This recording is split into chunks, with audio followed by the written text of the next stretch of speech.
আলিপুরদুয়ারের 1 নম্বর ব্লকের মথুরা ডিভিশন কয়েক হাজার পরিবারের বসবাস, আর সেখানেই ঝুঁকির যাতায়াত। ছবিটা দেখাবো, দেখে মনে হবে মাটির আল দেওয়া রয়েছে, কাঁচা মাটির রাস্তা, আর সেখানে রয়েছে লোহার সেতু। কিন্তু এই সেতুও তো নড়বড়ে, রোজ প্রতিনিয়ত ঝুঁকির যাতায়াত করতে হচ্ছে। স্থানীয় বাসিন্দারা যে কোনো সময় যে কোনো বিপদ ঘটতে পারে আশঙ্কা করছেন, কারণ সব থেকে বেশি ভুক্তভোগী তো তারাই। কি বলছেন তারা, তাদের কি অভিযোগ দেখুন। আমাদের অসুবিধা হলো রাস্তাঘাট, এখানে যাওয়া আসার জন্য খুবই অসুবিধা।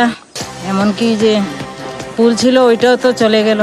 এদিকে আইস হসপিটাল যাওয়ার জন্য খুবই অসুবিধা, মানুষের যাতায়াতের জন্য খুবই খারাপ। মানে সাইকেল যে পার হবে, সাইকেলও পার হওয়া মুশকিল, খুব অসুবিধা হয়, খুবই অসুবিধা।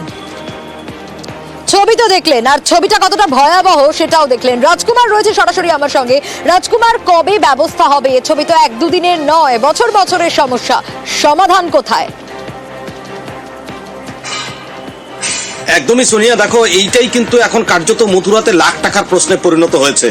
লাখ টাকার প্রশ্নে পরিণত হয়েছে এই কারণে যে এই যে এলাকাটি মথুরা গ্রাম পঞ্চায়েতের মধ্যে পড়ে, সেই মথুরা গ্রাম পঞ্চায়েতের প্রধান বলছে যে এই সেতু নির্মাণে এবং বেহাল রাস্তা মেরামতের এত টাকা তাদের হাতে নেই। তারা ঊর্ধ্বতন কর্তৃপক্ষের কাছে বিষয়টি জানিয়েছেন। তাহলে এই সমস্যার সমাধান কবে হবে সেটাই কিন্তু এখন মানুষজনরা জানতে চাইছে। তার কারণ হচ্ছে এলাকাটি চা বাগান অধ্যুষিত এলাকা, গরিব মানুষের বাস। এই এলাকায় এইরকম প্রতিদিন ঝুঁকির পারাপার করছে, ঝুঁকির যাতায়াত করছেন হাজার হাজার মানুষ। তাদের নানান প্রয়োজনে শহরে আসতে হয়, শহরের স্কুল, কলেজ, হাসপাতাল সব কিছুতেই আসতে হয়। যে ছবি আমরা দেখাচ্ছি সেই ছবি দেখেই বোঝা যায় যে এইখান দিয়ে কোনো অসুস্থ মানুষকে আনতে হলে তার অবস্থাটা কিরকম পর্যায়ে পড়ে। কিন্তু প্রশ্ন একটাই, যেই প্রশ্নটা তুমি করলে, সমস্যার সমাধান কবে হবে?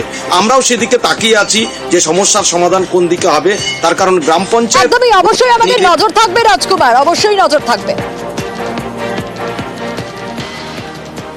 জেলা পরিষদকে জানাইছি, তার মধ্যে উপর মহলেই এই ব্রিজটা করতে পারবে। তো এটা অনেক বড় ফান্ডের ব্যাপার থাকে, আর সেটা তো গ্রাম পঞ্চায়েত দ্বারা সম্ভব না। এটা আমরা চেষ্টা করছি যাতে উপর মহল থেকে, এটা আমরা আগামী দিন দাবি করছি সেটা যাতে পূরণ হয়।